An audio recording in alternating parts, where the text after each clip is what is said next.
యానంలోని old age home ఆధ్వర్యంలో నిర్వహించిన mega job Mela ఘన విజయాన్ని సాధించింది. ఈ జాబ్ మేళకు యానం మాత్రమే కాకుండా పరిసర ప్రాంతాల నుండి కూడా భారీ సంఖ్యలో నిరుద్యోగ యువకులు తరలివచ్చారు. ఈ మెగా జాబ్ మేళలో ఐటీ తయారీ services, sales, security, health care తదితర విభాగాలకు చెందిన 48 ప్రముఖ కంపెనీల ప్రతినిధులు పాల్గొని నిరుద్యోగుల అర్హత, నైపుణ్యాన్ని పరిశీలించి ప్రత్యక్ష ఇంటర్వ్యూల ద్వారా అభ్యర్థులను ఎంపిక చేసుకున్నారు.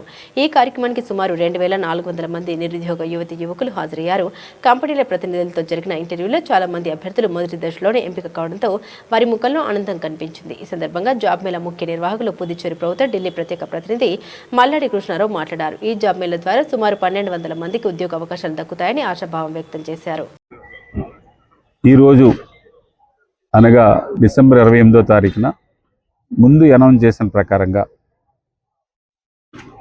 48 కంపెనీలతో హాస్పిటళ్ళు, కంపెనీస్ అన్నీ కలిపి 48 అటెండ్ అయ్యారు. మేము ఒక 52 కంపెనీలు అనుకున్నాం, 48 రావడం జరిగింది.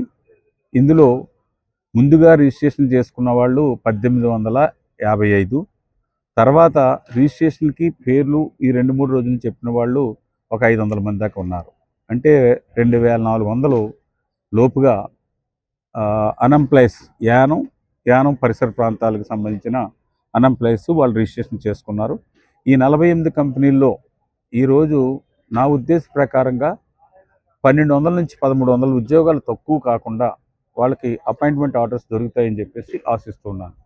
ఎందుకంటే ఈ కంపెనీస్ ద్వారాగా వచ్చిన హెచ్ఆర్స్ తోటి కూడా నేను ప్రతి ఒక్కరితోటి కూడా మాట్లాడడం జరిగింది. ఆ విధంగా మ్యాక్సిమము ఉద్యోగ అవకాశాలు వారికి కలగ చేయండి, మీ వేకెన్సీని ఫిలప్ చేసుకుని చేయమని చెప్పేసి కూడా కోరున్నాను. వారందరూ కూడా తప్పనిసరిగా మిగతా చోట్ల జరిగిన జాబ్ మేళా కంటే కూడా ఇక్కడ ఎక్కువ మేము ప్రిఫరెన్స్ ఇస్తాం. మాకు కూడా ఇమ్మీడియట్గా మాకు జనవరి నెలాఖరు, ఫిబ్రవరి నెలలోనే మాకు అవసరం అని కూడా చెప్పున్నారు. కొన్ని కంపెనీస్ అయితే అడ్వాన్స్గా రాబోయే వేకెన్సీని చూసుకుని సెలెక్ట్ చేసుకుంటారు. కానీ వాళ్ళకి ఎక్కువ మందికి ఇప్పుడు ఇమ్మీడియట్గా మ్యాన్ పవర్ అవసరం అని చెప్పేసి కూడా చెప్పున్నారు. దాని మీద నేను ఎక్కువ మందికి ఇక్కడ వచ్చిన వాళ్ళు అటెండ్ అయిన వాళ్ళు 80% ప్రతి ఒక్కరికి కూడా ఉద్యోగ అవకాశం దొరుకుతుందని చెప్పేసి ఆశిస్తూ ఉన్నాను. ముఖ్యంగా నేను ఇది ఈ ఒక్కరోజుతో కాకుండా ఆల్రెడీ ఇప్పుడు నేను ప్రజలకు కూడా చెప్పున్నాను. ప్రతి సంవత్సరంలో 2 పర్యాలు యానంలో చేయాలని, ఆ యానంలో చేసే దాంట్లో ఏప్రిల్ 13వ తారీఖున, 14వ తారీఖు ఈజ్ ఎ నేషనల్ హాలిడే కాబట్టి 13వ తారీఖు బాబాసాహెబ్ అంబేద్కర్ పుట్టిన సందర్భంగా, జయంతి సందర్భంగా ఒకరోజు ముందు ప్రతి సంవత్సరం కూడా కార్యక్రమాన్ని చేయడానికి ఏర్పాట్లు చేస్తాను. రెండోది, అబ్దుల్ కలాం ఎక్కడో ఒక చిన్న ఉద్యోగం నుంచి ఎక్కడికో దేశాన్ని పరిపాలన చేసి నాలెడ్జబుల్ పర్సన్ అయిన అబ్దుల్ కలాం, ఈ ఇద్దరిని కూడా ఈ అన్ఎంప్లాయీస్ చదువుతున్నప్పుడు ఉద్యోగాలకి అటెండ్ అవుతున్నప్పుడు కూడా వీరిద్దరిని ఆదర్శంగా ఉండే విధంగా చేయాలన్నది నా ఉద్దేశం. నాకైతే జూన్ 16న పెట్టండి, అయిపెట్టండి అని కొంతమంది నాకు సజెషన్స్ ఇచ్చారు. కాకుండా ఈ సంవత్సరంలో ఈ 2 మస్ట్, ఇంకా అవసరం అనుకుంటే ఇంకొకసారి కూడా ప్రయత్నం చేస్తాను.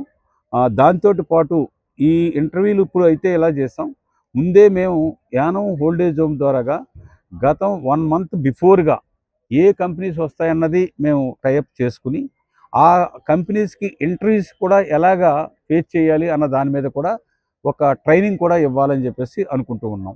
ఇక్కడ వచ్చే ఇంటర్వ్యూకి ముందు ఒక 4-5 రోజుల ముందు వాళ్ళని ఇంటర్వ్యూ ఏ విధంగా, ఒక కంపెనీ వాళ్ళు వచ్చి ఆ కంపెనీ వాళ్ళు ఏ విధంగా వాళ్ళని ఇంటర్వ్యూ చేస్తారు అన్నదాన్ని ఒక ఎగ్జాంపుల్గా ఉండేలాగా అది కూడా చేయాలని అనుకుంటూ ఉన్నాను. ఇది కాకుండా నేను ఫిబ్రవరి నెలలో ఈ కంపెనీస్కి సంబంధించిన కొంచెం హెడ్స్ అందరితో కూడా మాట్లాడి, ఇంకా రాని కంపెనీస్ తోటి కూడా మాట్లాడి యానం ఓల్డేజ్ హోమ్ ద్వారాగా ఒక MOU సైన్ చేసుకుని సెలెక్ట్ చేసుకున్న వాళ్ళని 1 మంత్, 2 మంత్స్, 3 మంత్స్ ట్రైనింగ్కి వారు తీసుకెళ్తూ ఉన్నారు. ఎక్కడైతే ఆ కంపెనీకి అవసరమో ఆ కంపెనీ మిషనరీ ఉన్నప్పుడు అక్కడికి వెళ్ళాలి. మిషనరీ కాకుండా వాళ్ళకి ట్రైన్ చేసేదైతే యానంలోనే వైఎస్ఆర్ స్మృతి మందిర్లో కానీ లేదా యానం ఓల్డేజ్ హోమ్లో కానీ అక్కడ ట్రైనింగ్ ఇచ్చేలాగా, ఆ వచ్చే వాళ్ళందరికీ కూడా ఎన్ని రోజులైతే ఉంటారో అన్ని రోజులు అకామిడేషన్, ఫుడ్ అన్నీ ఏర్పాటు చేసేలాగా, ట్రైనింగ్ తీసుకునే వాళ్ళకి కూడా వాళ్ళందరికీ కూడా ఫుడ్ అరేంజ్మెంట్స్ అన్నీ చేసేలాగా వాళ్ళకి కట్టవలసిన ఏదన్నా ట్రైనింగ్ ఇచ్చినది ఉంటే నామినల్ ప్రైస్ కూడా మేము కట్టేలాగా ఏర్పాటు చేయడం అన్నది ఒక ఎంఓఐ సైన్ చేసుకోవడం జరుగుతుంది. ఇవి కార్యక్రమాల్లో ఇవే కాకుండా ఇంకా అనేకమైన యానం ఓల్డేజ్ హోమ్ ద్వారాగా అఫీషియల్గా 29వ సంవత్సరం, కానీ నేను అనఫిషియల్గా ముందు సేవతోటే మొదలైన వ్యక్తిని. నేను 1989 డిసెంబర్ 21వ తారీఖున ప్రజా జీవితంలోకి వచ్చిన రోజు, రాజకీయాల్లోకి ఎంటర్ అయిన రోజు, ఆ రోజుకి నుంచి కూడా సేవలు అందిస్తూ ఉన్నాను.